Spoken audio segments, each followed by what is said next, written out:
some fella just pointed a gun straight to my face. I thought he was winding me up. Seriously, I was frozen, man, and I was like, what the fuck's going on here? I just thought, he was going to go, I'm only messing. I just thought, shit. I just froze and just looked at him. And then his arm started shaking then, and he got closer and put the gun right in my face. So I thought, right, I've got to get the fuck out of here. So I had a box in my hand. I just turned, hit him with the box. As I've hit him with the box, he just let off 2 shots. Bang, bang. Fucking hell, so it was loaded, good to go. Oh, he was fucking safety catch off the lot. He was ready to go. Bang, bang, let off 2 shots. I turned round, bang. He let off a shot. It went straight through the back of my leg. Hit me in the top of my thigh, straight through. Just missed me plums, thank God. I was like, what the fuck? I turn around then. I get on my toes. Bear in mind, it's like 12 o'clock in the afternoon. I was outside Tesco's in broad daylight. Where's which Tesco's? In Preston, Longsands Lane. Just before this episode starts, if you enjoy the Legit podcast, we produce 4 exclusive bonus episodes per month for our private members club on patreon.com. For the price of £1 a week, that's just £4 a month, the price of a beer or a fancy coffee. We produce these bonus episodes that have special guests on, various topics, and there's also merchandise offers and various bonuses you can have, competitions, all kinds. Get over there, support us, support the podcast by giving just £1 a week. Link is below.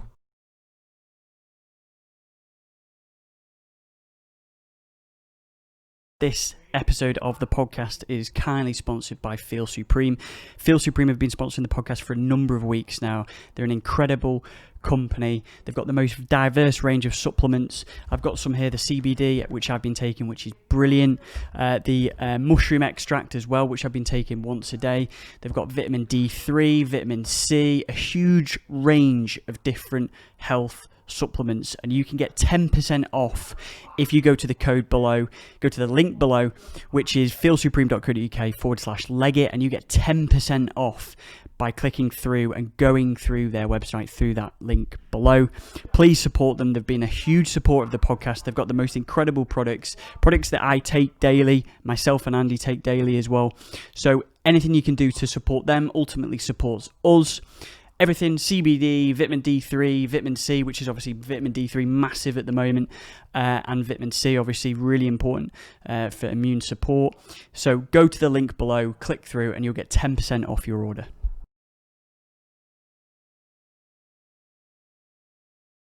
Rightio, it's a Legit podcast with myself, Tom Wickstead. It's me, Andy Grant, and this week's guest is Paul Stredder. Is it Stredder? Paul Stredder, yeah. Stredder, sorry. Thank you for coming on, mate. Yeah, cheers. Thanks for the invite. Really appreciate it, lads. Good to be here. No worries. Former All-Marine Commando, now Bareknuckle boxer, professional. Yeah. So that's going to be a... That's a pretty good intro, isn't it? I don't really know where to even go with it. Mate, one thing I used to love, and I still love now, and it's probably, you talk about whether it's PTSD, whether it's mindset, whether it's depression, whether it's whatever. One thing I found really difficult was losing that title of when someone says to you what you do, and used to say, I'm a Royal Marine Commando. Yeah, that sense of pride, when you're out or whatever, or you meet new people and you tell them you're a Royal Marines Commando, you have that pride about yourself, don't you? Yeah. For me, like you say, even that intro then, you say, former Royal Marine, that it's like, it used to fucking break me that, Yeah. But when I was joining the Corps, and my dad used to tell everyone, me lads, I was only in training, and my dad used to tell everyone, he's in the Marines. I'd be like, fucking hell, God, I need to... yeah, he used to be in the Marines. Going back being shit. Yeah. I mean... Did you join the Marines same time as Andy then? So straight out of college then? Or? No, I joined in about 2003. About 2003 to about 2009. So 2003 was the height, was it the time, pretty height of the Iraq War then? Yeah, that's when it was just kicking off. Yeah, it was 2003. I think it was Tariq 1 when they done the invasion of Iraq. That's when I was in training. And yeah. And did you always, because my dad was a fireman, so he'd come home, he was on the front of the paper one time, running in, saving these kids from burning buildings, and he had coming home with different stories. So I think subconsciously I've thought, I don't really want to do a 9 to 5 job. And I didn't ever think about the Marines. I just dropped out of sixth form and joined. Was yours were you a Barmy Army kid where you were always, Do you know what it wasn't? No, it was sort of like, I'd got to a point in my life when I was about 16, and I'd been getting into a lot of bother. And and I had absolutely nothing going for me at all. I had no job. I was living in my nan's spare bedroom. I was getting into a lot of trouble at the time, so I just needed a career. One of my mates was in the Marines at the time. I mentioned his name, Brian Lawrence. And he was coming home. He always had money in the bank. He had a good car. He was in good shape. And he was always just telling me about stories, what he was doing. He was coming back from Norway, Iraq, and it just sounded amazing what he was doing. And he talked to me about the training, about Commando training, and it was something I was really interested in. So I was like, right, I want to have a go with this. I want to do this. I can see myself doing it. Yeah. That's funny, that's very similar to my reasons. I went on a Meet the Marines day, I think I've told you, and just met these couple of lads, and they were like burly lads, good looking lads, ripped, talking about shagging and drinking and this and that, and I was like, fucking hell, I want to be a part of that. It's like I've had this man crush, like fancied this kind of, this lifestyle. I was like, I want a bit of that. Yeah. It's funny, and it's the same reasons almost. And what was school, and you just, as in you're coming out at that age thinking it's a dead end, it's the Marines or nothing. Well, the things with school, growing up I had it quite tough. I was always getting into a lot of bother in primary school, and it sort of led into high school as well. My mum had a tough time. I was raised by my mum, single mum. I'm an only child as well, so I was sort of left to my own devices, and I was getting into a lot of trouble in school. I was just fighting, and it got to, I think I was about 13, 14, and I got into a big fight outside school one day, and I got permanently excluded.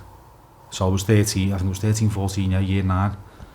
And when I got permanently excluded for the fight, I got a letter through the post, and it was saying that I wasn't allowed to go apply for any sort of mainstream schooling again.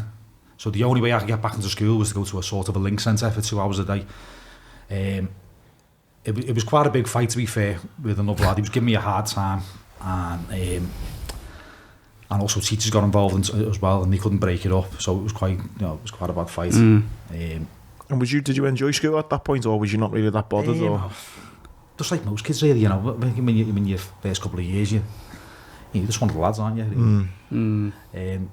So I got expelled from school at 13, and that just my behaviour and just spiraled out of control. My mum struggled to look after me, so I was just left to my own devices, really. There was never any food in the cupboards. We were at tough times. We didn't have a TV at the time. We had to rent a TV from the shop. One of the TVs where you put £1 in a TV, and it gives you minutes. When a minute's run out, I've never heard of this. A TV, you put money in? Yeah, we had to rent a TV because we had nothing. We had no food in the cupboards. Fucking hell. The house was really run down. My mum just had a massive struggle with me, and that's when I was getting into a lot of trouble. I was doing whatever I could at the time to make money, to survive, to put clothes on my own back, and to feed myself as well. And this was, I was really young, between 13, 14, 15. I never went back to school. And then which is not a way of the reason you get expelled obviously is a punishment, but then it's an automatic route then down. It's not like if you've gotten into a fight and it's a big fight, or whatever you did, and then you get expelled, like surely the way to then try and help that kid is to not just ostracize them and get rid of them. Do you know what I mean? It was a lot different back then as well, because you've got to remember this was like early 90s. Fair enough, yeah. I think it's evolved a lot now with schooling and stuff, especially with the care system. Because at the time we did have care workers breathing down our necks. We were getting letters and getting knocks on the door all the time from the care service, and it was just sort of, it eventually just fizzled out. And that's when I built up a massive charge sheet of a string of offences, from assaults to robberies to all sorts. And at 15 years of age I got sent down.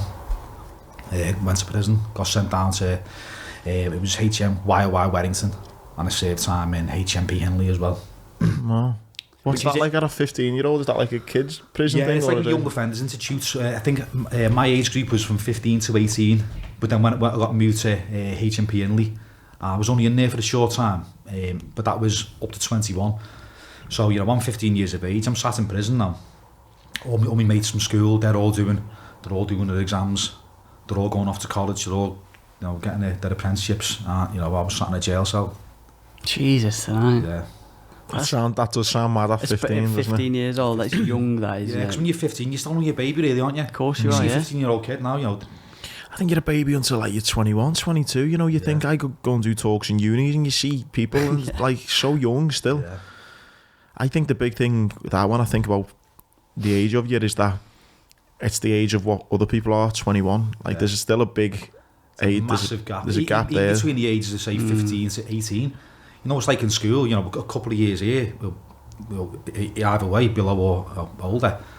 It's massive, isn't it? Yeah. Yeah, just those 3 years between 15 and 18. There's a lot of there change, really a lot of is, growth yeah. between them years, isn't it? Big style, yeah. So yeah, it was it was a bit of a wake up call when I was locked up. And a Young Offenders Institute, is that, I presume I wouldn't say it's like school, but I presume it's not, you know, you're not locked in your cell for 23 hours, are you? Oh yeah, it was proper cells. I was on two-man cells. Right. It was proper prison, yeah. Fucking hell. Yeah. I didn't realise they were like that. Young offender. I thought they were more of a case of that. It was less. All right, it's still a jail, isn't it? But it's more a case of maybe there's education in there, and it's not as oppressive as a normal prison So, that you know that you have in your education, of course, yeah. So in the morning, you know, typical routine was you get up, you have your breakfast, and then you go to education for a couple of hours. Then you come back, have your dinner. Couple of hours more education. You might have sports, PE, and then once a week you'll get association where you can go out and you can play table tennis and pool with the lads on the landing. But that was pretty much it. You were banged up in your cell. It was prison. Jesus. And how long was you serving? I didn't get a big sentence because a lot of my offences sort of got they ran concurrent. So when you get sentenced for something, if you got a load of pending offences, they'll just run it all together in one big sentence. So I think it worked out for about 4 months. So it was only a short sentence, but still, you know, I was only a young lad. Can you remember walking in there the first time thinking, what the fuck have I done here? I can remember walking in and it's like the walk of shame, you see. So when you walk in the gates, as you're walking towards the block, there's rows of windows and everyone's just hanging out the windows, banging, screaming. So I was with another lad, a Warrington lad, and he'd already been in. So we was going back for the second time, and as he was walking in, he was all screaming his name, shouting him. And I was like, my head down, thinking, fucking hell, here we go. What have I walked Is there a into point here? of you where it's like kind of, what's your mindset? You kind of thinking, as in like, it is what it is, you know, fuck it, do you know what I mean? It was always going to come to this. Or are you more like, shit, what have I done now? No, I was never like, no, it wasn't shit what I've done. It was more like, you know, I've done what I've done, you know, and I mean, I was eventually going to end up there anyway. For the bother I was getting up to and the stuff I was doing on a daily basis, I was out doing something different every single day. And was it that kind of wake up call? Was it, or when you? Yeah, I think it was. Yeah, because I didn't have like a bad time in jail. I got on with everyone. I only had one incident, but yeah, it was sort of jail for me was easy. The only bad part I would say about it was middle of summer. You know, I'm looking out the window and I'm thinking about what everyone else is doing outside. You know. The sun was roasting, and yeah, that was the bottom. Yeah, I can imagine that. Yeah, it is probably those little things that you like the sunshine that you probably don't even think, do you? take for granted. Yeah. Yeah, big style. Just having a walk in the sun or something. Being or locked playing. in a small cell. Yeah. Yeah. Did your mum have stuff to say about this whole situation? And Not really, no, because when I got released from prison, my mum was in no sort of state to look after me. You know, she had her own issues. She was really struggling from what happened when we were growing up, or when I was growing up. Sorry, and when you know, she had a lot of boyfriends as well. I didn't have a dad. My dad he left home when I was about 6 months. So she had a lot of there was a lot of domestic violence in the early years between the ages of 5 and 9, and she went through a lot. Like, so I'd never hold anything against her for the way she was. So it got to a point in my life when I got released from prison where I went into the care of my nan. I was on a 7 o'clock curfew, and yeah, I mean, I looked after me. She put me on the straight and narrow. You know what, mate? You saying that again before we started recording. I feel like this is a little bit like the Neil Woods podcast, where I've got a view on people who take drugs, and you're like, they're all fucking scum and this and that. And I've possibly in the past had a view on any, you know, any kid or whatever that's been in prison, and you just kind of write them off. Yeah. Maybe that's what society's, but I feel guilty, or just hearing your story. It's so easy to to stereotype people, isn't it? Yeah. To put people in that bracket and put a label on them. And especially when you talk about your upbringing, you know what I mean? Single parents, domestic violence, struggling for food and things like that. It's like, what do people expect? How your life's gonna go? Do you know what I mean? And yet here we are, judging people. Oh, he's in prison, he must be a little shit. Or and a lot of it behind it. I was left to my own devices. My mum, she was going through a lot, and I was just doing what I had to do to get by at the time, and if that meant going out making money, however I made it, that's what I had to do to feed myself, to clothe myself. I don't care who you are. If you're 13, 14 years of age and there's no food in the cupboards and you've got ripped chainies on your feet, you've got to do, and that's what I did. You're going to find a way, aren't you? Yeah, of course. I think that's what's going to be happening more and more. I mean, we see with Marcus Rashford, and he's done the food banks and that. Especially I think in Liverpool and the Northwest, I think this is going on more and more than we'd probably like to think. Yeah. Stories like how you've grown up, and it's crazy to think it was going on then, but even now in 2020, that. Yeah, and I've watched plenty of documentaries, and there was a good one on Channel 4 I think a while ago about a Young Offenders Institute. And what you just said is, when you look at the outside, you see this kid who, like, they even did it in the intro, where this kid was, fucking cunt, to whoever's in the jail and stuff like that. And you get that picture, and then when they actually drilled down on the interview, on the documentary, and you found out that he maybe had a background like yourself, a single parent, and you actually understand. You start to like the kids in that, because you don't feel sorry for them, but you think, there's circumstances that led them to their point where it's completely out of their control, and unfortunately that a lot of the time they don't get the help that they need. And you're totally right, and also as well, I never had a bad nature. I was never a nasty kid. I was never cocky or loud or nothing like that. I was always quite quiet, but I always carried around me a very nasty temper, which I still do now. I do tend to hold grudges. That's just the way I am. Now, if someone upsets me, I tend to just the victim of my life in an instant straight away. I don't tend to give people second chances. I'm quite grateful for the way I am, really. I think going through so much growing up and everything I've been through, that's just moulded me into who I am now. And I'm quite grateful, because the only people who've got in my life now are all people like myself who've got morals. They've been through a lot, and I'm quite grateful. It's fascinating, isn't it, how those years when you go through a lot of shit can shape you. Yeah. So much as a person in those early years. You probably don't think it at the time, but what you're going through. Like, again, I go on about it all the time. I lost my mum at 12, and how that shaped me into even today. Yeah. How I think about things, it's mad, isn't it? Yeah, it is, yeah. From those early years. Yeah, and being a single parent, like I said to you before we started recording, I've got a newfound respect for single parents. Yeah.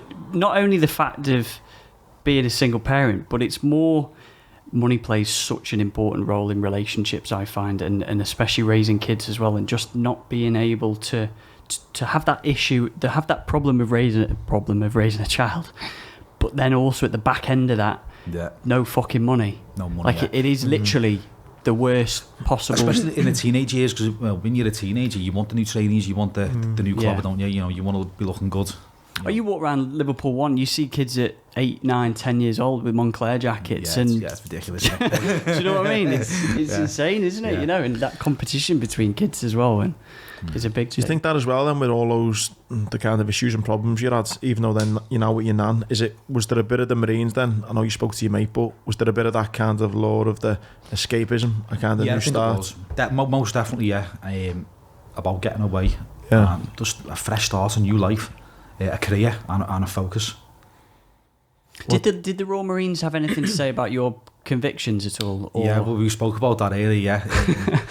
Because I wanted to join when I was about 16. I think I was 16 when I went in. And they showed me a Rehabilitation of Offenders Act sheet. And they said, because you've been to prison, you've got to wait, I think it was 3.5 years at the time. So I was like, right, okay. And I think I had I think I couldn't join until I was 19, 20.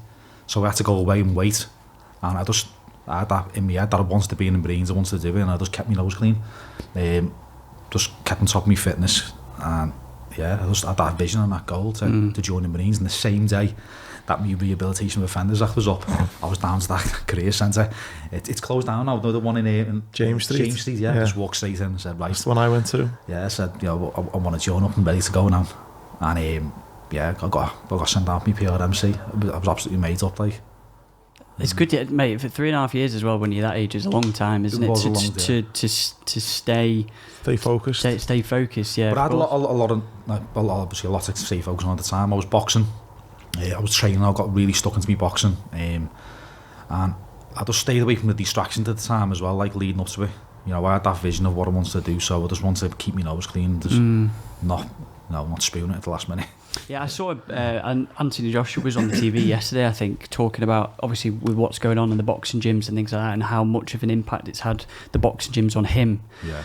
Obviously, growing up, and I know he's just pumped a load of money into it, hasn't he? Yeah, big style. He's thrown loads at it for that exact reason of what you just said, of keeping your eye on the ball and straight and narrow through boxing, really, and through, it's a massive. And obviously, with what's going on at the moment, it's just sad that kids potentially might not. It does give you that focus, because when you're in the gym, you're surrounded by the lads, and you're training, and you've got something to look forward to. You've got fights coming up.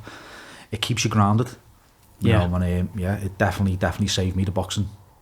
I think there's a lot to be said as well of physically. If you're fucked from the gym, you're not going to be wanting to go and cause shit when you're out and that, are you? You're fucking aching all over. You've done it. It's not on your list of priorities. When you train, you feel good about yourself. You don't want to be going out doing stupid things and getting into trouble. You want to train, you want to go home. You just want to stay in and or do nice things, don't you? Yeah. You're in a good mindset. So you went down to, obviously, Limpstone it is, isn't it? Yeah. So I've heard from Andy, I've heard from a few other Romeries that we've had on of how hard that Limpstone time is. Is it 32 weeks, is it? It was 30 weeks when I joined. 30 weeks. It's changed into 32. They put a 2-week computer course bang in. Is that what it was? Yeah. It was JPA. It was. Did you have to do a computer course? It wasn't like a 2-week computer course, but I think they just made it a bit longer because there was some fucking ECL learning or something, or JPA or something. I don't know. It's the same. It was the same course. Yeah. Essentially. Yeah. So I went down to Limpstone, and it was a massive culture shock for me. Because I'd been through what I'd been through. I've been to prison and stuff, and I'd had a tough upbringing. Yeah, when you get to Limpstone, you meet so many different people from all different backgrounds. From good and bad, but mostly good. Most of the lads that I joined that were in training with me, they were all decent lads. Brought up on farms and stuff like that. Had good families, and it was foundation block you get when you first turn up, and it's 60. How many? 60 is it? 60 guys, yeah. 60 guys in one room, yeah, for the first 2 weeks. Fucking hell. Yeah, and So doing everything together, sleep, same beds all lined up, the whole shebang, yeah. All the way down, what's that film? Full Metal Jacket. Yeah. It is similar to that, isn't it? That's probably how you best describe it. Yeah, what I think's mad, it's got this kind of aura about the place, hasn't it? When you go into Limpstone as a recruit, you go in, via the train station, and only people who go there can get off at the train station, can't they? Yeah, civvies can't get off at that stop, which has got this mystical kind of feel to it a little bit. I think it's a bit mad, isn't it? You're on the train and you look and you see the assault course and you see all these guys getting beasted. You're getting beasted on the bottom field and you're like, oh, here we go. It is mad, isn't it? I want to go and do all that. Yeah, you're about to go through it all, yeah. Anyone who says it's easy is lying. I struggled every single day with everything, whether it was the physical aspect, the classroom stuff, map reading, whatever it was, I struggled, but I got through it all. Passed out as an original. Did you? Yeah. That takes some doing that. Yeah. I struggled the most on bottom fields, getting up the ropes and getting around. The assault course. That was the toughest thing for me. The field and stuff like that, it didn't really bother me. Being cold and wet, yeah, it was shit. But you just get on with it, don't you? Do you think? I always use this little line in my talks. I always say although turning up to the Marines was really tough, I had the attitude of, I lost my mum when I was 12, this isn't going to be as hard as that. With going through what you've been through, was there a bit of this kind of self-confidence to think fucking hell, I've had a fucking hard life so far, this isn't going to break me? I did have that self-confidence, but I didn't tell anyone. I sort of kept it all to myself. I didn't want anyone to know what I'd been through. I sort of bottled all that up. I didn't talk about prison, I didn't talk about anything at all. I didn't want people to judge me. So I just sort of kept my head down in training, kept myself to myself. I had a couple of lads that I was really close to, that I still speak to today. And I just got through my training. I just had that goal, that vision of I just wanted to do it. I wanted to make me nan proud. I wanted to get through Commando training. And I just wanted that career. And you've waited 3.5 years, so you can't fuck it up, so we couldn't fuck it up the last minute now.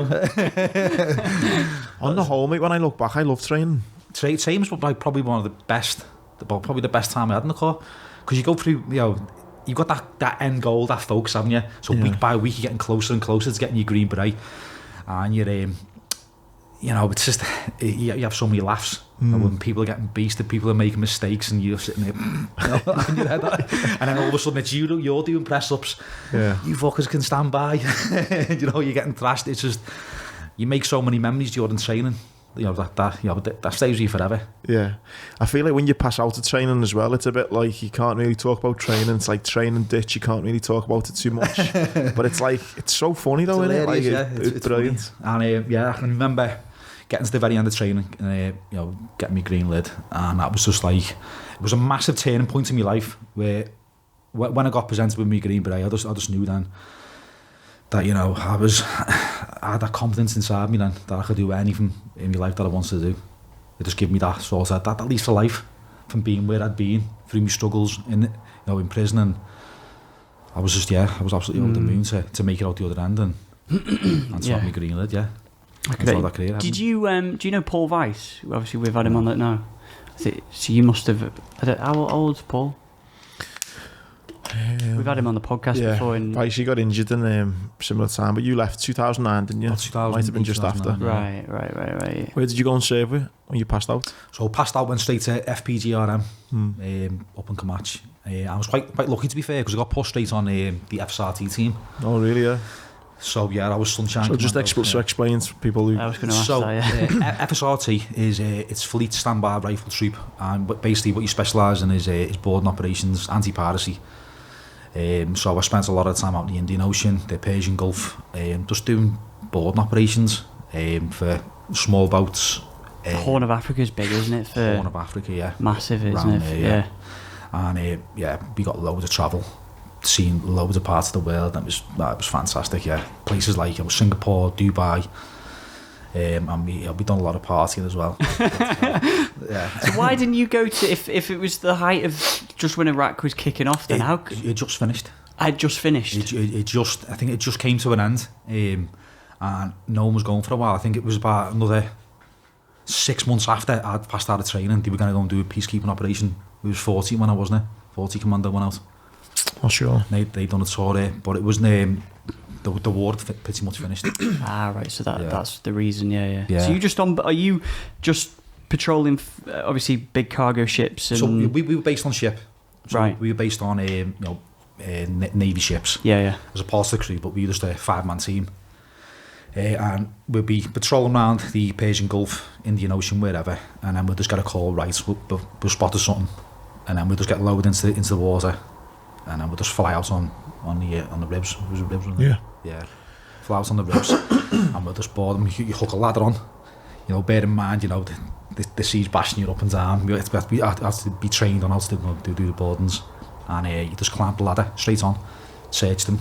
You have a interpreter with you. He'll do all the talking, and see what you can find really. Right. Yeah, and then back to the ship, and then we'll just wait then until we get crash moved to another one. A lot of the time, we were just, suntanning, it's enjoying it. God, that's quality, that, isn't it? Daytime, so it was all daytime boarding operations. At night time, we were just sort of training, doing what we wanted.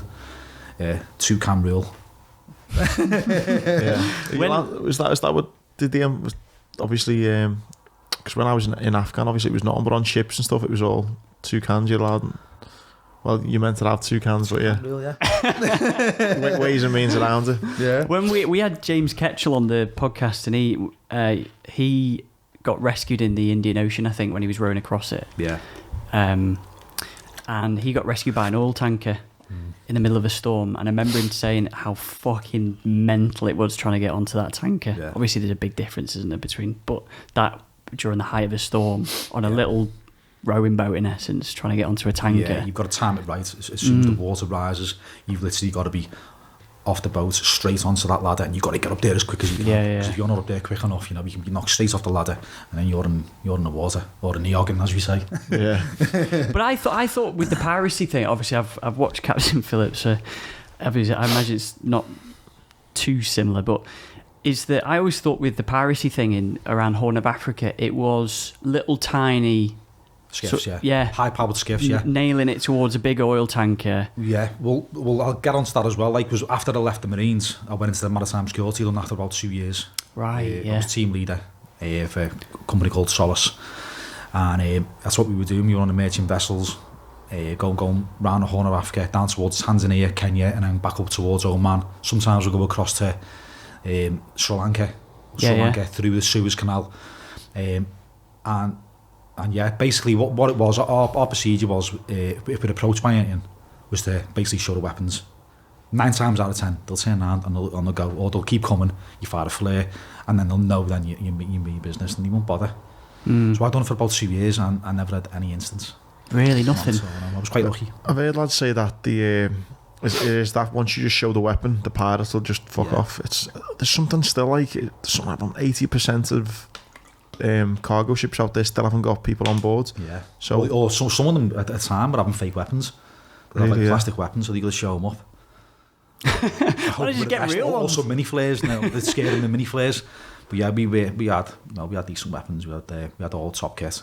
So we were well looked after. Yeah. You didn't really have no instance in 2 years, no? No instance. I had one like small instance. It was night time last night, when there was a skiff spotted just next to us, and it was just sat there just next to us. It never approached us, and it was just sat there. So we all got called stand to, and that was the only time really. There was never any instance. I think the biggest problem for me when I was doing maritime was when you go into the ports.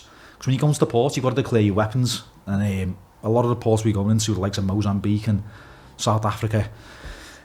Some of these ports, they were all just on the sort of, they were on the take. They wanted to try and get some sort of, there was something out of you. So that was like the biggest thing for me. I nearly got locked up in South Africa, which was like, that's when I wanted to get out of maritime security then. I was in South Africa, we went alongside, and the gangplank got stormed. And I was like, fucking hell, what's going on here? I thought someone's in trouble. Sat there in my room, I got a phone call. Mr. Paul, you must come to the bridge now. I'm like, fucking hell's this? Went up to the bridge, and there's all the police officers there, and they were saying, no, you haven't declared these weapons, And I straight away, I just went white as sheet. I'm like, I have declared these weapons because I knew what they were trying to do.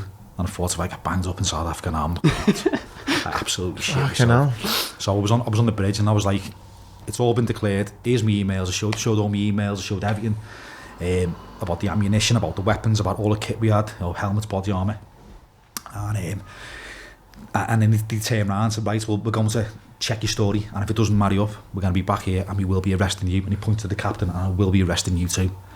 So I'm absolutely shitting myself now. We had an agent came on the ship, picked me up straight away, and he took me to a small house in the middle of South Africa, and we flew straight to Johannesburg and straight to Dubai straight away.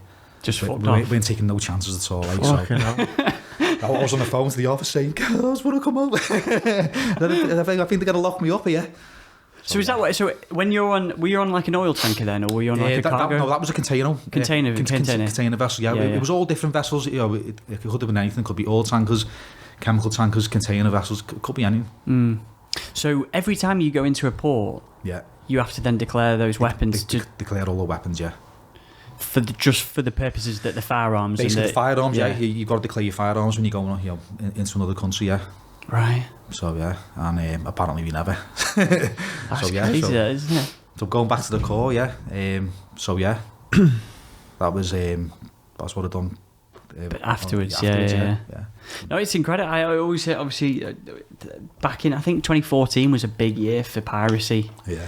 I think what I think's mad about that conversation, I'm just sitting here listening, and I've heard loads of these stories before, but what again I think's mad is because I've kind of, although I've not done that, I know loads of lads who went into maritime, you forget that that's quite a cool thing, and it's quite interesting, whereas you've never heard anything, and I'm like, I know loads of lads do this, and you forget that it is quite an interesting thing, isn't it? Don't get me wrong, I do miss some things, like at night time doing a bit of dolphin watch. It was peaceful at sea, but apart from that, no, I don't miss it. at all. I wonder why the actual... So, because I imagine it's very expensive to put a crew on a container vessel all the time. Like, fucking very expensive. These are all on pop stars wages up and down. When we first started doing it, it was good money, but then the market just got saturated. Everyone trying to get involved in got it. saturated, and then the wages just decreased straight away. Because I wonder why they don't then provide... You'd think the alternative to a very expensive crew like yourself on board would be to try and train some of it, maybe an engineer or whoever's on board. Yeah. Obviously not to your standard, but have weapons, that sort of thing. Use the weapons, do you know what I mean? I think there's a lot of legal stuff behind it as well, like, you know, but obviously with the companies having the weapons on board and the licenses, I think there's a lot more to it. Is there, right? I'd imagine so, yeah. There was all... I remember speaking to lads about it, and I was like, well, if it's costing that much, why don't they just do this? And one of the reasons was, you know, they can go faster, can't they? But then if they go faster, they burn more fuel, which costs them more money. That's right, yeah. So they've got all these, you know, mathematical equations they need to make where it's quite dangerous going through this, you know, 10 miles. So if we go fast through that, but because of our increased speeds, we're going to burn more fuel, so that's going to cost us 50,000, or we can pay these lads 30 grand and we've saved 20. Yeah. It's all those things that go into the captains and the management ships, and a lot of it was about insurance as well, like the ships weren't getting, you know, they had to have a team on board to be insured going through those certain areas. You can get piracy insurance, can't you, if your vessels... Yeah. But I think a lot of, they had to have teams on board as well. Right, God, it's incredible. I bet there was a lot of times where it's just sat around doing fuck all, isn't it? For pretty much 90 days. I think that's like any operations though. There's that cool thing where you think of Captain Phillips and you think of pirates, but then it's just like in Afghan and Iraq. There's just you just do a lot so much of it is just sitting there, isn't it? Hurry up and do nothing, aren't you? Hurry up and do nothing. Yeah. Did you serve in Iraq or Afghan then? With Afghanistan? Afghan. Yeah, I was on Herrick 5. Okay, yeah. So that was when I was in training then, when Herrick 5 was going on. Herrick 5, yeah. It was a busy tour. It was 2006, was it? Yeah, 2006 to 2007. So I was with ASG. I was attached to 4-5 initially, and I was in Garmsey. Yeah. Yeah, we had... you know Chaz Milbourne? No. He was 4-5 now. He was in Garmsey, I think. But yeah, we had obviously done the assault on Juggling Fort. Oh really? Yeah. That was my first contact. Well, you need to explain Juggling Fort, mate. It's a bit of a legendary. It's a bit of a legendary core story to know you're part of that. Juggling Fort. You'll be able to Google this as well, Tom. Yeah. So what am I typing in here? You can type in the Apache Rescue Mission. Apache Rescue Mission in I remember Afghanistan. I was in training at the time and you heard about this and you're like, fucking hell, what am I joining here? This is amazing. Bunch of crazy bastards. That's the one, yeah. Just the title, the time 4 Royal Marines strapped themselves. Obviously, I wasn't strapped to the Apache. Yeah, so explain about Juggling Fort, for those listening. Juggling Fort is my first firefight. It was Taliban stronghold in Garmsey, and the night before, basically what they done is they just smashed the shit out of it all night. And we waited until first light. As soon as first light came up, we went across this river. I was top cover on the GPMG. For those at home, that's the general purpose machine gun. And literally as soon as we went in near this fort, it just went off. It erupted straight away. It was like Star Wars, because it was first light, you see. So the tracer was just fucking everywhere. There was RPGs flying everywhere. And they had loads of there was tunnels and underground system where they were just popping up and just firing rounds at us. So it just erupted. I had Shep, Sergeant Major. He was in my truck, and it just came over the net. I could hear obviously the gunfire on the net. We got a man down. Then we got another man down. Then we got another man down. Shit, we got another man down here, and it all just spiraled out of control. There was a lot of small arms going in at the time, and the lads got out the vehicles. The lads were obviously behind the vehicles, and eventually it just got too much. So what we done is we retreated back just over the river, and then that's when we realised that we'd left someone behind, and it was Lance Corporal Matt Ford. He was in the fort.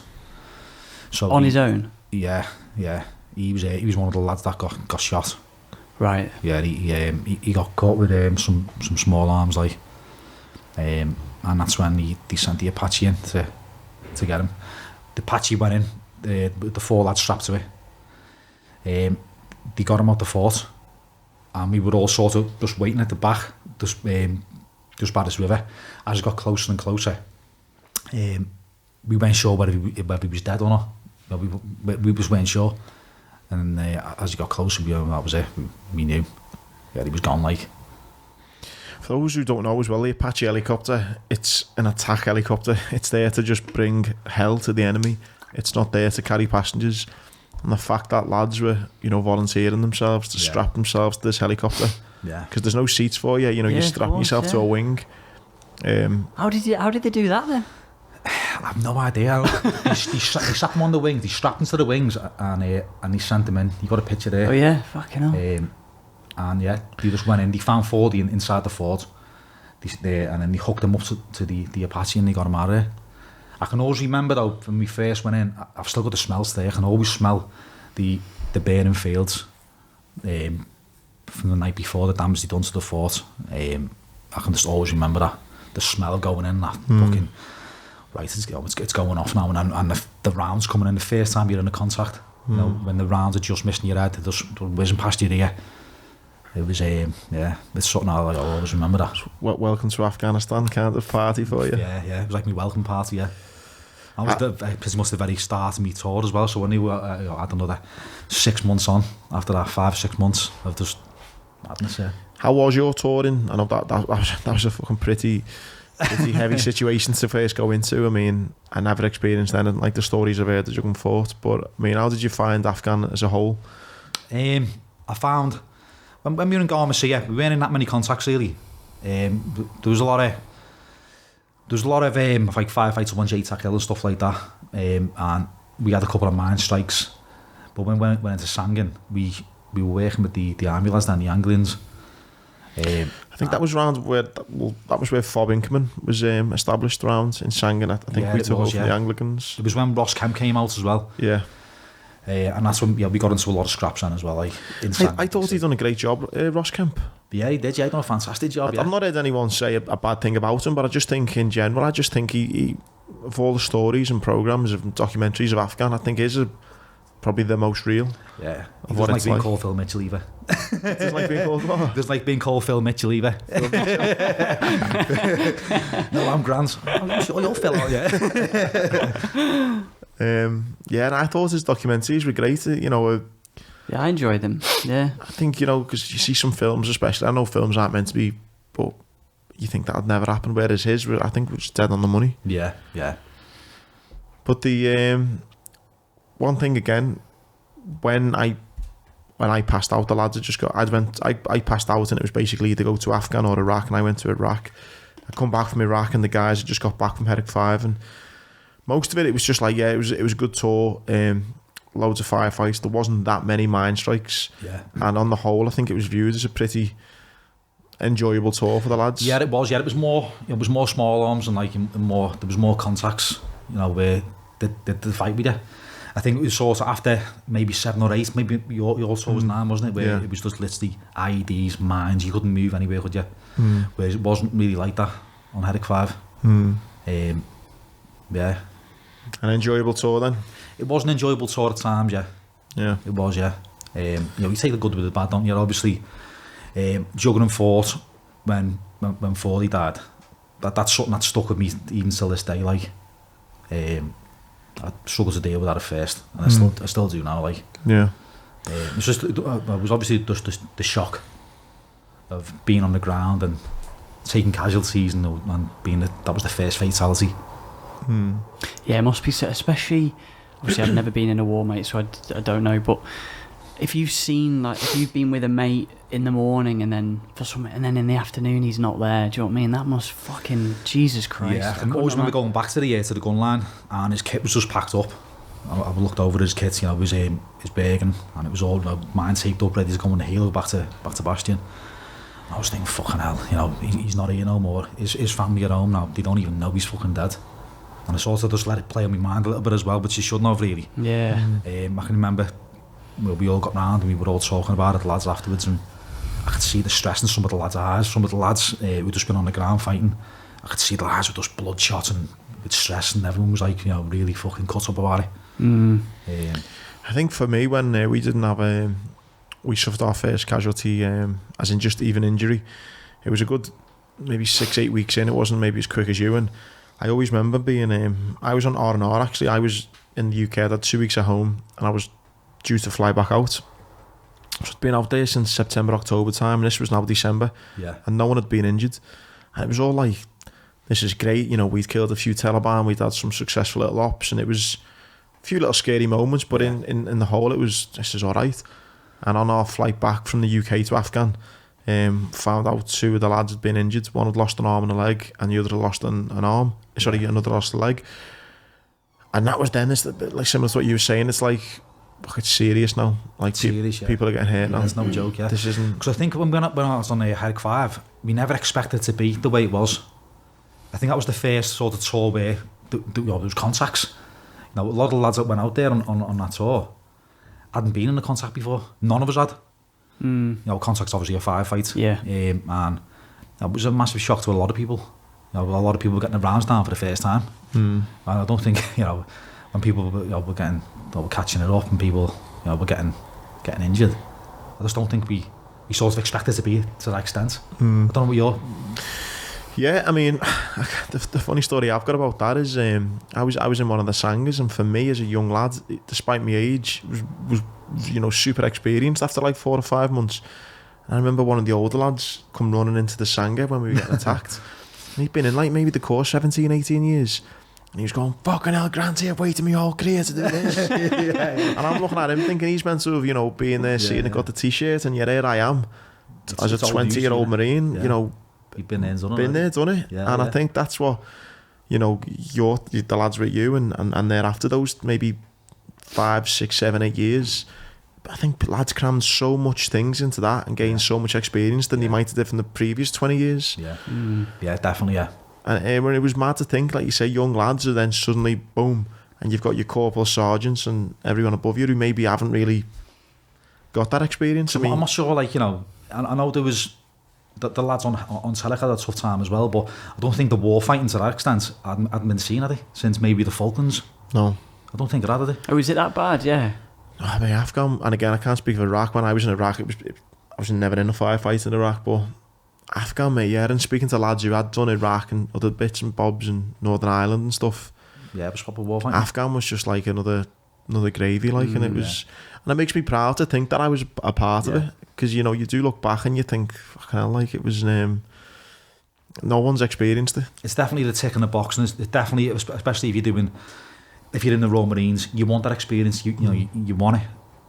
Eventually, you want to be in a firefight. You want to do the job you joined up for. Yeah, and you're quite lucky to have been a part of it. Yeah, I remember seeing in your talk you had a video. I don't know if it was your video. I don't think it was actually. Yeah, no, it's our lads. Yeah, the shotter. Yeah. And the way, again, I don't want to glorify it, but there's something that just looked, I don't know if exciting's the right word, but everyone, like, there was guys doing different jobs on that top of that rooftop building. Everyone seemed to be in like a team, synced up, understood what their own job, and there was something quite like something quite exciting about that. Yeah. Do you know what I mean? I don't want to say exciting. It is. Like, I haven't been there, so I don't know if it is exciting. When you've trained at those lads and you're doing the job you're meant to do, and on the days when it does work out well and no one gets hurt, it is a great feeling, isn't it? To think like, wow, and it like you say though, it just becomes a bit more real when your friends and colleagues then do start getting hurt or sadly killed. That's when it's like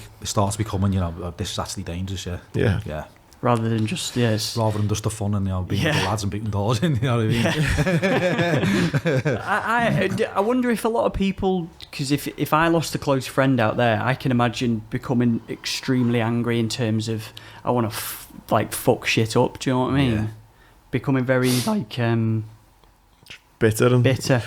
Just professionalism, I guess, isn't it? You can't walk home fucking. You just sort of move forward and get on with the tour, really, don't you? That's the only thing you can do. You can't keep stewing on the past or overthinking things. You just got to get on with your tour. I still had 5 months to go, so it was just a case of just let's crack on, like. When you get back from Afghan, then had you obviously you'd done the kind of perks of the Indian Ocean and you know, chasing pirates, to then the seriousness of Afghan. Yeah. Where's your kind of love of the Corps then? Because I know with lads, when you speak to them, I think I got told something when I passed out of training, and it rings so true. And Corporal Elliot, his name was, I think he was from Sunderland. Yeah. And he says, lads, he said, you know, because when you pass now, you're so excited, aren't you? You're so proud. And he said, this feeling you've got now, he says, never let it go, because it's hard to get it back once it goes. Yeah.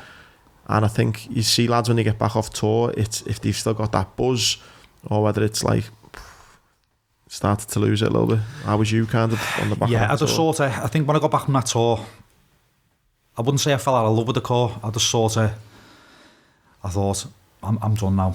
You know, I've had enough. No, this is me. I've done everything I wanted to do. I think I've done about 5 or 6 years, about 6 years, and that's when I decided to leave. Then, you know, I'd been to Afghan, I'd travelled, I'd done the FSRT team, I'd been to Norway, I'd done the cold weather warfare training, and that was it. I was ready to leave and just to be at home. I had a boy at home as well. He was at the time, I think he was about 3 or 4. So yeah, I just wanted to be at home, just start new life. It's a big thing when you got kids as well, isn't it? I didn't have my daughter when I was in the Corps, but I can't imagine how hard it'd be for lads, especially when they're on operations. It was difficult, yeah. They got kids at home. Difficult, yeah, definitely. Especially when people started dying and stuff like that. You know, people, you know, getting injured. It hits home, and you know, I've got a kid at home. Do you imagine now your daughter, a couple of months old, and then going away for fucking 6 months? Yeah, I couldn't imagine difficult, that. Yeah. Every single day you think about your kids, yeah. And the pressure on your missus as well, that's another thing weighing on your mind, and then just, you know, fucking hell, I couldn't imagine that at all. I couldn't imagine it. Because when, I'm all going to end up coming on to now, but obviously the Corps is great in the sense that it can give you a lot of opportunities with your boxing before you join the Corps, and obviously you know you're doing the Bareknuckle boxing. Were there opportunities for you to get involved in sport and boxing throughout the Corps, or were you just too busy? Yeah, I got off the sports draft on the Navy squad with the boxing. Oh, nice. Yeah. I got that through a couple of times, and it was on the Sergeant Major's desk just before I went to Herrick. And he goes, right, I've got a sports draft here for 2 years on a Navy squad as a boxer, or I've got a 6 months tour here in Afghanistan. And I just went, you know, obviously you want to do the job. And he goes, good answer. Rip the sheet up. He goes, going back your kit. He would have killed you if you'd said the boxing squad. I'm going boxing. No, I couldn't have turned it down. I had to go on the operational requirements at the end of the day, and that was it. Yeah. Yeah. So the love of boxing was still there then throughout the Corps? Of course, yeah. Even when I was in Afghan, I took my pads with me.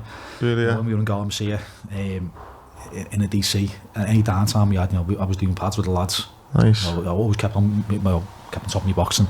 Always train no matter what, like. So then when you come to leave the Corps, career-wise, what are you thinking, or is it just I need a new challenge? Or Well, I left, and we were in recession at the time, so it was tough times. Probably not the smartest time to leave. Terrible. I couldn't get a job anywhere. I was applying everywhere, and I was like, you expect to leave the Marines and just to walk into anywhere, don't you? And I was applying for jobs, getting knocked back, and I'm thinking, hang on a minute. Yeah. I've just been on the ground in Afghanistan, you know, but I've just been in the Marines, you know. And I couldn't get a job anywhere, and I ended up getting a job for Security Corps, doing the security, which I ended up having a bit of an incident. So I was working for them for about 6 months. I was on a high risk. I was on ATMs. My mate's going to be watching this now. My mate's going to be laughing his head off because, honest to God, it's one of those bits where... As in, when Security Corps, a bit like G4S. Like G4S, yeah. I was on the high risk, which is the ATMs, which is, you know, if you get robbed, the only people that are coming to rob you, it's not really opportunists. If you're going to get robbed, it's proper... It's proper Russian firms. mafia shit. Proper firms coming after you. Yeah. You know, with guns, 9 times out of 10. They do it at Christmas a lot, don't they, when there's a lot of cash flowing around? All year round. Oh, do they? All the time, yeah. So, as I say, my mate, he's still in the Corps now. He's PTI, and he goes, if you're going on this podcast and you don't tell them about that, about what happened, I'll be very disappointed, so I've got to talk about it. So yeah, I was on the ATMs, we were on a 2-man team. This was a Friday now. Last job of the day, we were doing an ATM at the Tesco's. Me partner, he goes into the vault, locks himself in. I got off the vehicle with a box. As I'm walking towards the vault, Some fellas pointed a gun straight to my face. I thought he was winding me up. Seriously, I was frozen, man, and I was like, what the fuck's going on here? I just thought, he was just going to go, I'm only messing. I just thought, shit. I just froze and just looked at him. And then his arm started shaking, and he got closer and put the gun right in my face. So I thought, right, I've got to get the fuck out of here. So I had a box in my hand. I just turned, hit him with the box. As I hit him with the box, he just let off 2 shots. Bang, bang. Fucking hell, so it was loaded, good to go. Oh, he was fucking safety catch off the lot. He was ready to go. Bang, bang, let off 2 shots. I've turned round, bang. He let off a shot. It went straight through the back of my leg. Hit me in the top of my thigh, straight through. Just missed me plums. Thank God. I was like, what the fuck? I turn around then. I get on my toes. Bear in mind, it's like 12 o'clock in the afternoon. Outside Tesco's in broad daylight. Where's which Tesco's? In Preston, Long Sands Lane. And, as I say, broad daylight. People are doing the shopping at Tesco's. Obviously, loads of screaming, loads of commotion. I turn around and just get on my toes. I'm running through this car park now. Could you still run having been shot in the leg? Do you know what I'll say about being shot? It didn't hit me bone, which it was a flesh wound, so it went straight into the top of my thigh, just went straight through. There was a little bit of shrapnel broke off, which is still in my leg now. A bit of the round fell off. The only way I can describe it is it's like a wet slap. That's all it felt like. Really? Just like a slap. If you're a Thai boxer, I'd say leg kicks hurt more. It didn't hurt. It was more like a sting, just like a hot sting, like a slap. Jeez. That's the only way I can explain it. So it was not me. It was like a sound, yeah. It's mad that. Just got on my toes. So I'm running through the car park now, and he's shouting, "Fucking stop running! Stop fucking running!" Bang, bang, bang, bang. Starts firing a few more rounds. Fucking hell! Come past my head. And you fucking feel like you're back in Africa? Oh, he was fucking coming for me. What he wanted to do, his motive was to get me to kidnap me because he wanted the safe. To kidnap me, get me mate to open the door. He wanted the vault. Yeah. Now these were proper organised criminals. So he wasn't interested in what you had in your hand. He was more interested in what's in the van. No, because the box will that's going to get them nicked, isn't it? It's full of smart water and stuff. As soon as they open that bang, they're covered in smart water, which has got DNA in it. Yeah. Or they can link that box to any robbery. So they weren't interested in that. They wanted that room where the vault was. He shot me. It's nothing personal. At the end of the day, he's doing his job. I'm doing my job. So I'm not going to I'm last. He shot me. He was just going about his day, weren't he? It wasn't anything against me. Yeah. So I'm running through this car park now. His mate jumps out from behind the car, and I can just remember looking at him, and he was a man mountain. He was a fucking absolute unit, and he started screaming, "Fucking stop running, you stop running!" And they're both chasing me. So I'm running, and I seen this building in front of me. Ran straight over to the doors, and I'm yanking these fucking doors now. I'm like, fucking, they're locked. And the buzzer goes, fuck, buzz me in. And walks in, and it's only a fucking primary school. It's a primary school. The teachers come over to me, and then there's loads of kids coming out of this classroom, and the teachers go, "Everyone, get in here, everyone in here." Gets all the kids into this classroom, and I'm like, oh, fucking hell. And they said, right, everyone calm down. Call the police. Call me an ambulance. I've been shot. And she's looking at me and said, yeah, I've been shot. So I said to him, right, get me a piece of rope. So I put when we would have been shot, where the wound was, I'd done myself a tourniquet. I just got a piece of rope and I had a tourniquet on.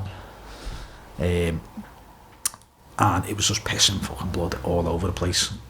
Still not feeling any pain. And the ambulance turned up. Where are these two fellas chasing you? I left them for dust. They weren't catching me. And one of the witnesses who on the car park said, that lad who got shot, he was like an Olympic sprinter, he was.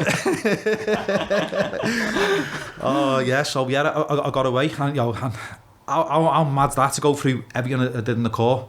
For being in Afghan in 5 fights, to being in juggling fort and everything that happened, to then come home and get shot in broad daylight outside Tesco's. In Preston. Who gets shot outside Tesco's in broad daylight? Fucking me. And that's why, I had to sit with my mate, he's still in the Corps. He's always making funnies. Even when I was in hospital just after getting shot, he was like, I've got one. He's making funnies straight away. So that is mad. I'd have to mention it today, yeah. That is crazy. I didn't think you'd... and you were running with all that gear on, the helmet, everything. Body armoured, a lot of just I was gone. He weren't catching me. Did they get nicked in the end, did they? Yeah, they got arrested, yeah. Did they, yeah? Yeah, they got arrested, yeah. They already knew, when it happened, the police already knew who it was. Oh, really, They've been watching them for a long time. It's a massive organised crime.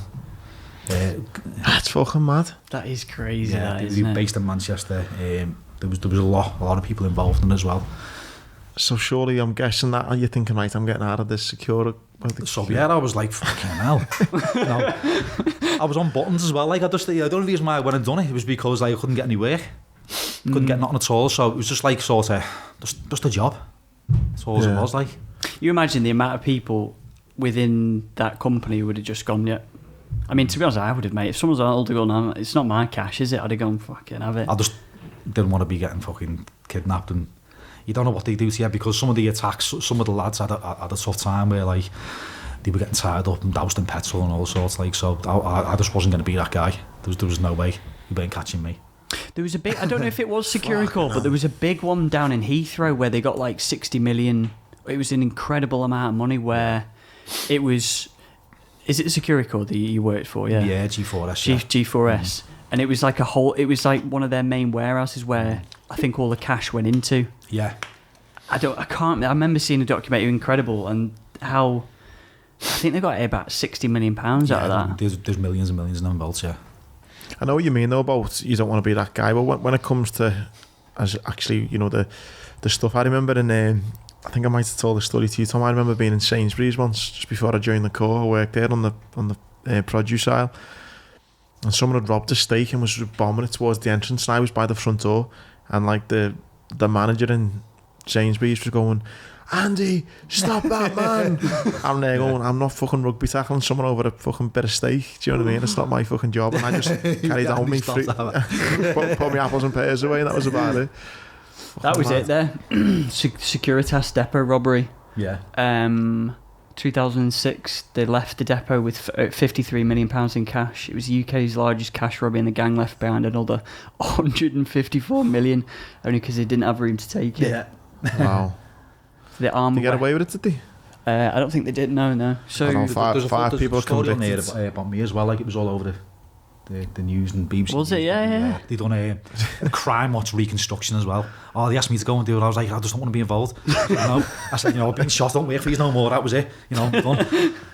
Because as I say, it was nothing personal. He didn't shoot me because for me, he was just doing his job. So that was it. I didn't. Have you not found them with that, or again, if you don't really want to go into it, but have you not found with obviously your childhood, which you mentioned, which was tough, juggling 4 to be part of, and then fucking getting fucking shot? I mean, in normal life, do you not find any? Because I know I struggle with leaving the Corps and kind of finding purpose again and things like that. Have you not struggled the last few years? I know you've got missus and kids and that now, but you don't find any of that kind of plays a part, or plays a part as in what, mentally you mean? Or yeah, of course, yeah. So I'll get onto that now. So G4S, a part of like company procedure is if you're involved in attacks like that, you've got to go and be assessed. So I got sent on an assessment. I had to go and see a doctor. I had to go and see a therapist. And during my time in therapy, I had EMDR treatment. You might have had that. I haven't, but I know what it is. EMDR, it's where they put the pressure pads in your hand and they put the music on, and you close your eyes and he talks to you. It sort of sends you into a bit of a trance. Right. It's basically like it's treatment for trauma. So I had CBT, and during that time, that's when, a lot of me incidents were brought up from my childhood, for what happened during those early years with my mum, and then through Afghan and being shot. And the only way she explained it to me, she said, it's a pressure cooker, and you've had all these traumatic incidents going in your whole life, and eventually it just burst, and now you're here with me and you're talking about it. She said, you lived your whole life with all these problems with your mental health issues, and you didn't even know. And I was talking about how I felt when I was a kid and how I felt during the Marines, and how all my feelings came out, and it's got diagnosed with complex PTSD. Really? Yeah. Was that therapeutic to do that, was it? As in, did you feel like you've got things that you wanted to get out? And it answered a lot of questions of I always knew growing up that I was a lot different than a lot of the kids. I always carried this anger around with me. And I always knew things went right at home, and I knew things went right with me as well. So having that sort, it was a bit like closure on everything really, to have the therapy, to get to the bottom of things, and to basically to understand why I was feeling the way I was feeling. And it helped. But all I'll say about therapy is, I think it only works temporarily. If you're having CBT or you're having EMDR treatment, it only works temporary. I think when you've been through traumatic events, they're going to stay with you forever. It's how you manage them demons. It's how it's how you deal with it. And I think a big thing for me is it's what Mark Scano touched on. It's about having routine. It's about having morning routine, and it's about having focus. Winning the morning, winning the day, things like that. Getting up in the morning, starting your day with positively, and putting yourself in a positive mindset. That keeps your demons away. So I'm doing all these good things. I've been doing it since about 2018. Me cold showers, training, motivational videos, practice gratitude as much as I can. A little thing that I do first thing in the morning, because I do still suffer with a lot of nightmares. I don't sleep very well at all. I'm a very light sleeper, and I'll always wake up, and especially if I woke up off a nightmare, I don't get back to sleep, which is really fucking difficult. Yeah, I can imagine. I don't take any medication. I refuse to take medication because I think it's a slippery slope. So I'd rather deal with it my way, which does work. As I was about to say then, I always get up in the morning and make me bed. As soon as I've made me bed, I open my curtains and I open my window. And that's my way of letting out all the negativity that I've slept with the night before. If I've had nightmares or I've gone to bed with something stewing in my mind, I open that window and I let go of all my negative energy before I start my day. And then I work on myself, just like what Mark Scano says. Train, cold showers, motivational videos, just put myself in a good, positive mindset. And that's how I keep my demons away. And that PTSD, mate, is that the nightmares? Is it stress during the day? Like what? Flashbacks. Flashbacks. I get a lot of flashbacks. I could have flashbacks. It could be in the middle of the day. I could be having my dinner at the table, bang, something just come into my mind, and I'll just get a funny smell, and I'll be like, things like that. With my anxiety, I have a lot of panic attacks with anxiety attacks. I can't go into supermarkets, things like that. I can't be surrounded by people in busy spaces. And yeah, suffer quite a lot with low self-esteem. It's interesting as well. Is so I'm guessing nothing actually kind of happened to make you think, right, I need to go and get help. It's only come on the back of them saying you need to do this because you've been shot. Yeah, she dug deep. Yeah, so I just got assessed, and it's a kind of blessing, really, isn't it? And you know what? When I got blessed, all I'm going to say is, I'm a therapist, fucking wet dream, because she was like, she was mega intrigued. Yeah. She was like, digging, I'll bet she was, digging, and she was like, I'm so fascinated with talking to me about all the things that's happened. She was like, she was blown away. But I'd been shot and I'd lived with like all these issues my whole life from such a young age, and it answered a lot of questions for me.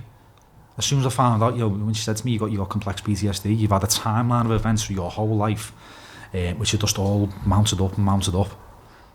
And that what's the difference between? Sorry, I don't know. Complex PTSD and PTSD. Is it? I think the difference is with complex PTSD, it's a timeline of events basically. It's not just one. Rather than just one. Yeah. It's not just like one event. Like for example, with Andy getting blown up, he's gonna have his PTSD from that incident. As opposed to many things. As opposed to like many different things. Like it was just like so complex and so confusing from my childhood, from time in the Marines, even like my teen years in prison and stuff, and then to getting shot, which eventually just brought everything out. So it was the being shot that brought, like, you didn't have nightmares. No, I've always struggled with nightmares. Always, I've always been. And panic attacks as well. Yeah, I've always had high levels of anxiety. Always been like that. I guess that's the thing that's been in the news last couple of years. It's that kind of being, if you like, don't try and be a big man and try and keep it all in. It's that thing of going to speak to someone, and I guess it's lucky then that. Yeah, do you think it would ever got to a point where you would have went, right, I need to go and speak to someone? I don't actually know. I always knew something wasn't right, but I think it gets watered down quite a lot as well, doesn't it? With mental health, you see like people who say, it's so easy for people to say, I'm anxious, or I'm going through a bad time. So it gets watered down a lot. Mental health doesn't. It doesn't really get taken that serious. Do you get what I mean? Yeah, big time. Yeah. I think people throw out the word. We've talked about this. I think a lot of people throw out the word anxiety a lot when. You could argue that you're nervous, or but I think that word sometimes gets confused a lot of the time. It does, yeah, it does. With people who are actually, like people who can't go to shopping centres, and the problem is with that, it then snowballs. Is you can't go to a shopping centre, and then you can't go to a supermarket, then you can't go to a local shop, then next minute you can't fucking go out of your house. Yeah, because that's why I struggle, mate, and I think I am quite a nice person. I am quite empathetic, but. Knowing your story, mate, and you've always got a soft spot for lads that in the core anyway. You're always open to, and obviously now meeting you today and hearing your story, and we both know loads of lads who've been through things even before the core and after. I struggle to get on board with people when they're anxious and they're this over fucking trivial shit. Yeah. When I look at like you, what you've been through, what you're dealing with. Yeah, you think to yourself sometimes, don't you? Is that how bad your fucking life gets? Yeah. Like get a fucking grip. You have absolutely no idea what it's like. And that's why I think military people maybe get this, stereotypical of kind of a bit mad, or they're a bit fucking screwed, or they're a bit, they're a bit weird, or and it's probably because they're not as empathetic as they should be. It's because I think they know so many complex characters who they're good friends with. Who also as well want to touch on, it's you get a lot of people saying you ever need any help, or my phone's always on, or you want to talk. The reality of it is, from my experiences, not everyone, but as soon as you start struggling, a lot of people don't want to know. Yeah. They don't want to be around that negativity. They want to help you. They might put a post up on Facebook saying, I'll post something about mental health because it's a cool thing to do at the time. But deep down, no one really wants to be around you. You sort of see as, his head's gone, he's weird. And that's from my sort of experiences, and I've lost a lot of mates over the years. Which, to be fair, it's done me a favour, because as I said before, I'm quite grateful for the people I have got in my life now. People who've got the same sort of morals as me, and if I fall out with people, it's normally for a genuine reason. I don't give people second chances. You've hit the nail there on something which I've never thought about, that, and there's so much now. This past year has been like, good vibes only, don't bring your negativity my doorstep and stuff like that. And it's like, you've just nailed it. It's like if I'm feeling pretty shit about myself and I'm depressed, I'm sorry, but I can't bring fucking good vibes only. Yeah. Like, what do you want me to do? Does that mean that then I can't be in your life? Does that mean that you're not going to help me? Yeah. People do sort of like turn it back on you, and people don't like to invite you out for a pint and things like that. Don't invite him. His head's swatted or whatever. That's the reality of it. Obviously you have got your very close mates, and as I say before, the people who've got close to me now, me close circle, which I'm grateful for that. Where I can go to them, I can speak to them about my problems. Where it's not, I'm not like judged them on it at all. And that fight, and obviously fighting now is helping you in essence. Yeah, deal with demons. Of course, yeah. And my missus says this: when I'm in fight camps, I'm probably at my happiest, because I've got focus, and I'm up every day, I'm training every single day. I've got that goal where in 12 weeks' time I'm fighting. Great. I don't get anxious about it. I don't really get nervous about fighting. Fighting for me is just, I just love everything about it. I love being in camp. I just love being a professional fighter. Did that come about on the back of kind of trying to harbour some positivity and getting some routine and all that? Do you know why? I need the toilet. It's okay. Yeah, of course, mate. Yeah, of course you can. I'm sat here rocking back and forth. Let's go. Where were we before then? So, Bareknuckle. Yeah, that was it, yeah. Yeah, so no, I just wanted to know, mate, so did you kind of use the Bareknuckle then as a bit of a focus then, now that obviously you're back on Civvy Street, getting your life back together and all that, or was it always something you wanted to get into, or...? Well, I've been boxing since I was a kid. I started boxing when I was about 15, 16. I've always sort of been involved, went through the amateurs. I've also moved on to Thai boxing. I've done MMA, I've trained with Dean Garnett. Oh yeah. He was one of my coaches. Awesome. Yeah, I got on with Dean really well. He's a good lad. Yeah. Great coach, brilliant. And done grappling tournaments. I was going to go down the MMA route, but I just I called it a day in the end. So I'd had a couple of years out, I hadn't done much at all, just kept on top of my training. I got to about 35, but I always sort of look back on my fight career where I wish I would have got more out of it. I wish I would have went professional. I wish I would have done something myself, because a lot of lads I went through me boxing with when I was a kid went on to have good careers, and they pretty successful, like. So that sort of played on my mind that I never done nothing with it. So I'm 35 now. I get a phone call up on one of my mates who I'd boxed with since we were kids, and he said, have you seen this bare-knuckle boxing? And I was like, nah. And he goes, I know someone who puts shows on. Do you fancy having a go? I was like, what, bare-knuckle boxing? Are you mad? He goes, yeah, it's sound.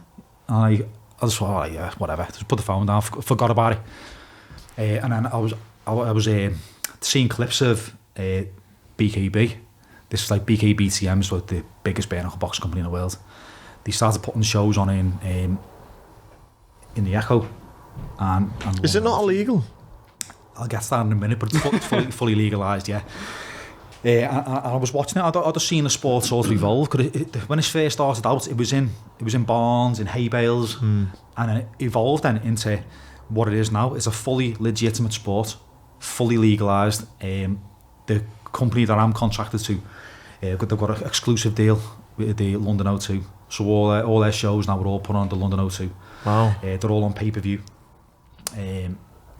Judges, paramedics, cut people, everything's there. It's fully legitimate, fully above board. And now they're on BoxRec as well. So if you have a bare-knuckle fight now, you go on BoxRec. Really, yeah? Yeah, with all the pro boxers. So it's a legitimate professional sport now. It's gone mainstream. There's been obviously a big journey for the promoters to get it there, but that's what it is now. So yeah, I was 35, got that call, and then I'd seen these clips, and I thought, fuck, I'll have one. I'll just have one, like. So I made the call to my mate, and he introduced me to the promoter, and then 3 months later, I'm having my debut in Bowlers, Manchester. So leading up to that, I'd always trained anyway. I'd always kept myself fit. I'm always on the pads, I'm always boxing. I was always sparring, so I was always in shape anyway. So I could take a fight on that, 3 months' notice.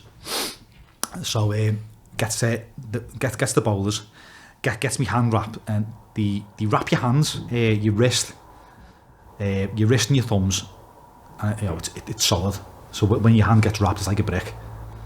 And I got matched with a kid from Doncaster called Brandon Harden. The only footage I had of Brandon was he was on the Governor, the movie. Yeah. The Governor movie. They were showing fights on it, like clips, like documentary clips of like the bare-knuckle fights. That's the only footage I had of him. He was fighting in the hay bales. That's the only thing I had of him. So I knew what he was made of. I knew he was a tough lad. I think I had about 60, so about 50, 60 seconds, something like that. I had all my mates there. I saw a load of tables ringside. I walks out first, and then he walks out. As he's getting closer to the ring, his fucking head was like that. He was absolutely massive. I remember looking over to some of my mates, and he were like, "He's gonna get his head smashed in here." And if you have a look online, you can see the size of him. Is it on YouTube? Is it the fight? It's on the fight's on YouTube. This is my debut. Yeah. So what am I typing in here now? Just Paul Stredder BKB. And so what weights does she fight now? I fought. I think it was 75 kilos. So go down one. This one? No, one more. That one there. This one, yeah. That's the one, yeah. You'll see his walkout, and he just looks fucking. He looks menacing. He was a big lad. Mate, before you were coming in, I was watching some of your clips now, mate. Just in general, it looks so fucking. That's loud.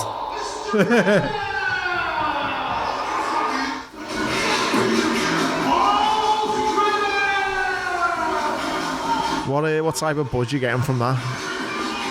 Are you just too nervous, are you? Or? No, and this is the thing. When I was boxing with gloves, I was nervous. I I'll be sat in the changing rooms and like I would be very nervous because the things with glove boxing, if you're getting beat with these, you're getting beat with gloves. If someone's better with gloves, you are getting beat. In bare knuckle, you've always got that chance where you can cut someone, or you can connect with a good punch and you can break something and you're going to win. So no matter about the skill set, you've always sort of got that chance of winning a fight, even if someone's better than you. So when I was in the changing rooms, I don't know what it was. There's something about bare knuckle where I wasn't nervous. I don't get that same sort of nerves. And how many rounds is this set for? It's 3 2-minute rounds for basic fights, and then for British title fights, it's 5 2s. World title fights, it's 7 2s. Fucking mad, this, mate. Yeah, he looks stocky, doesn't he? That was huge, absolutely huge. Yeah, just like a ball of muscle. Oh, mate, that's the thing though. You're getting even just a jab it's Fucking rock right in you. Yeah. Jesus, tonight. So yeah, I've never watched bare knuckle boxing ever. No.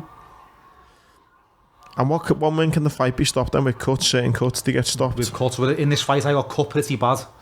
I got cut on the top of my eye, underneath my eye. And the blood was just pouring all down my face. It was in my eye. I was completely blind in that fight towards the end. The cut was actually cut during like a bit of a tumble. Like he threw me across the ring when he hit me with a shot, and he had a bit of a connection with his knee in my eye. And how does he get on then with this fight? Ooh, is that your eye there? Did I just see your eye then? I'll talk about this cut in a minute as well. Like Fucking hell, mate. It feels like proper... It's just like a fucking fight outside or something at the pub. Fuck me. I think it just looks so different because there's no gloves. Yeah, it does, doesn't it? yeah, it does. Yeah. Are you not worried, like, for your own, like... I think when you're in there, like, your head fucking after it, like... No, when you're in there, you know, it's fight or flight, really, isn't it? What are you saying to him at the end there? What a fucking fight. In 6 minutes fighting is a long time, isn't it? So this fight went into it, won every round quite comfortably as well. Like, I know I got cut and it looked a lot worse than what it was. The blood was in my eyes, I was completely blind.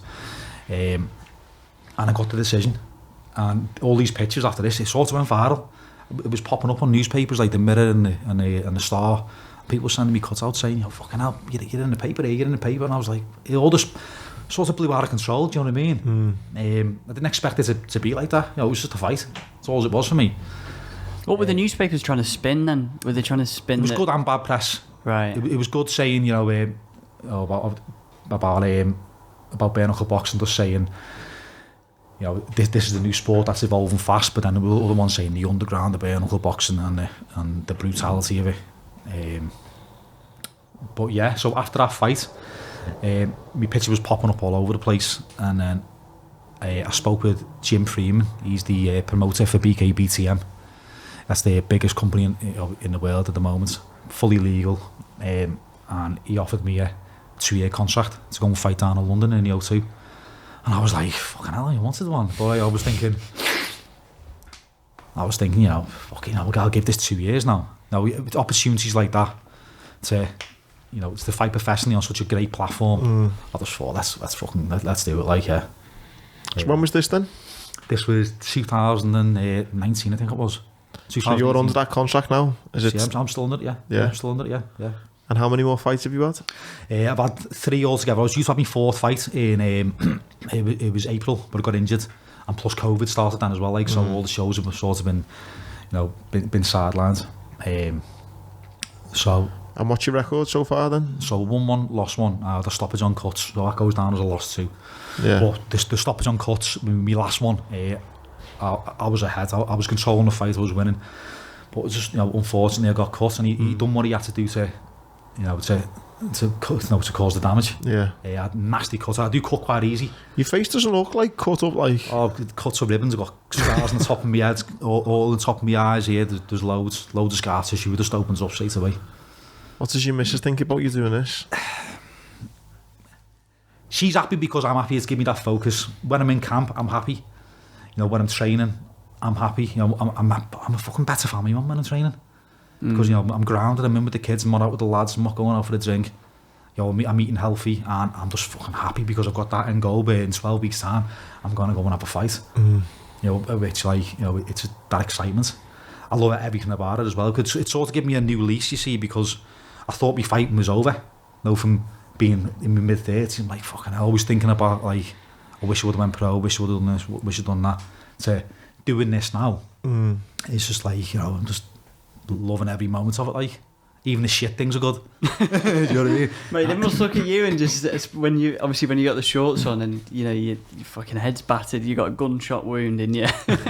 Your leg must think, Jesus. But with the BKB, it's so fast and it's so explosive. You know, it's the ring's only tiny as well. The ring, I think it was only a 14-footer or 16-foot. Not that one, that was a big one, but when I fought on BKBCM, the contract I'm under now, the ring is tiny, so you can't really move. It happens really quick.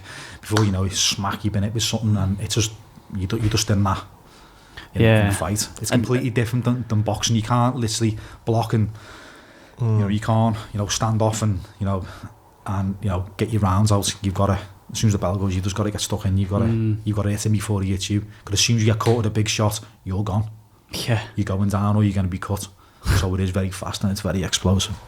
And is it going?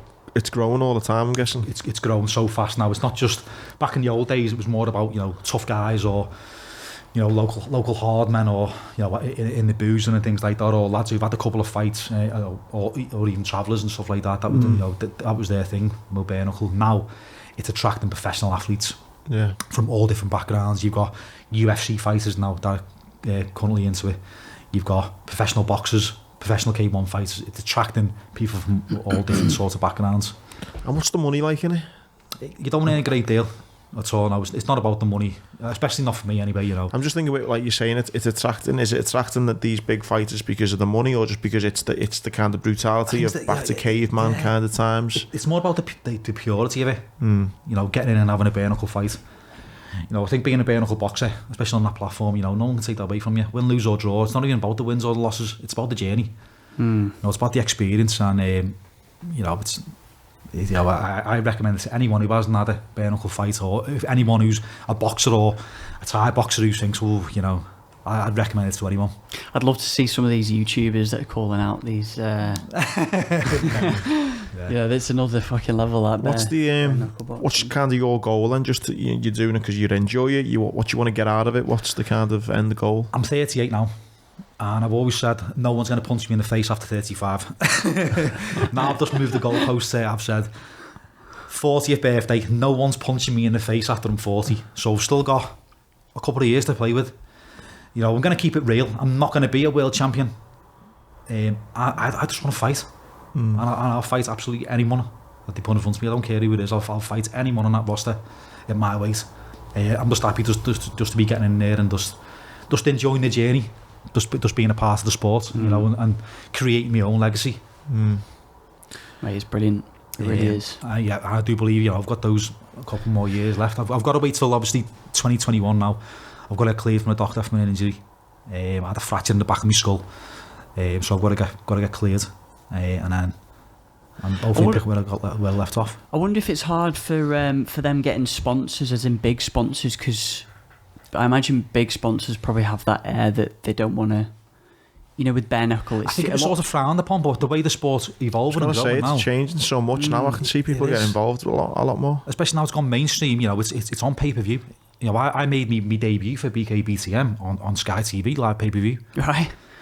So it's the big corporate site. It's getting massive exposure now. It is. It's growing fast, and I reckon, you know, another 12 months, 2 years max down the line, it's going to be absolutely huge. Like. Huge, yeah. You'd only need one or two of these big UFC fighters or boxers and that to come on as well, and then before you know it, just gets more eyes on it and it becomes bigger. Well, over in the States, they've got one called Bareknuckle FC or something like that, and they've signed Paulie Malignaggi. He's fought. Really? Yeah. He lost his debut. Did he? Yeah, he did. Yeah, and they've got, who else on it? They've got a lot of UFC guys that have left UFC and wants to get into Bareknuckle. So it's growing faster. It is, you know, it's an attractive sport now. I think UFC was like that, wasn't it? It had that air a number of years look at ago. it now.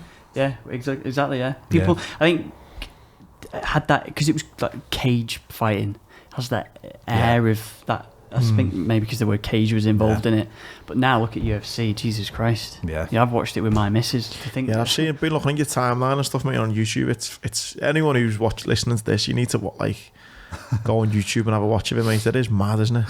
Right. It's totally different to boxing as well, isn't it? Even looking at it, you can tell it's a lot different. Totally different. You get a lot of action as well. There's a lot of knockouts, a lot of cuts. It's a very brutal sport. It's like just back to primal times, and I feel it's like there's something in our genetics, whether you like it or not, that you want to see like a fight to the death type thing, don't you? As I say, I was only going to have that one, and as soon as I had that one fight and I got my hand raised and I won, I was like, I want more of this. I want to do it again and again and again.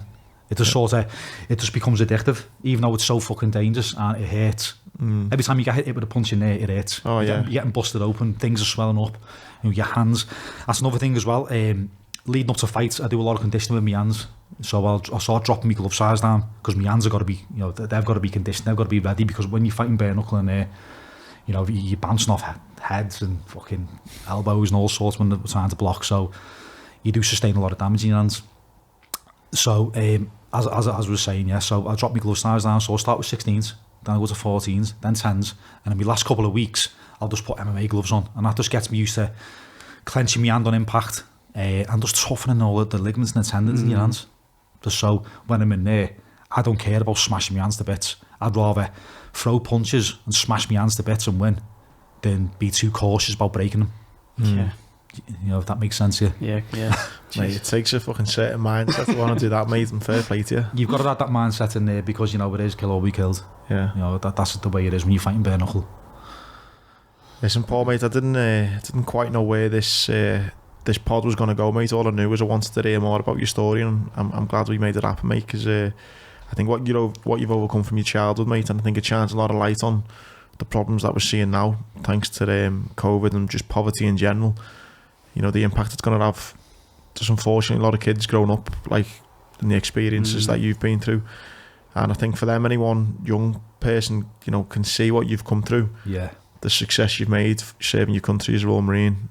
It's what you do now, successful family man as well. It's amazing, mate. It's a real feel-good story, mate, and for you to speak openly about the struggles that you've had. Yeah. I think it's great, mate, and I think that's another thing about the mental health. A lot of people can post about it and say it, but actually, to be so open about it, and you're a man's man as well. That's the other thing, isn't it? In a man's man can't really say, been a bit depressed or I've got PTSD or anything like that, and I think you to come out and speak so openly, mate, it's a blessing for everyone. So yeah, mate, it's just been a real pleasure. Thank you so much, mate. Yeah, really appreciate you having me on, lads. I'm a massive fan of the podcast, so when I got the got the nod on Monday, I was absolutely made off to have the opportunity to come on with you lads and have a little chat. Maybe next time you've got a fight lined up, maybe we'll get you back on. Yeah, I'm sure there'll be a part 2. Yeah. Boss, nice one, Paul. Thank you so much, thanks mate. very much, lads. Cheers. Cheers.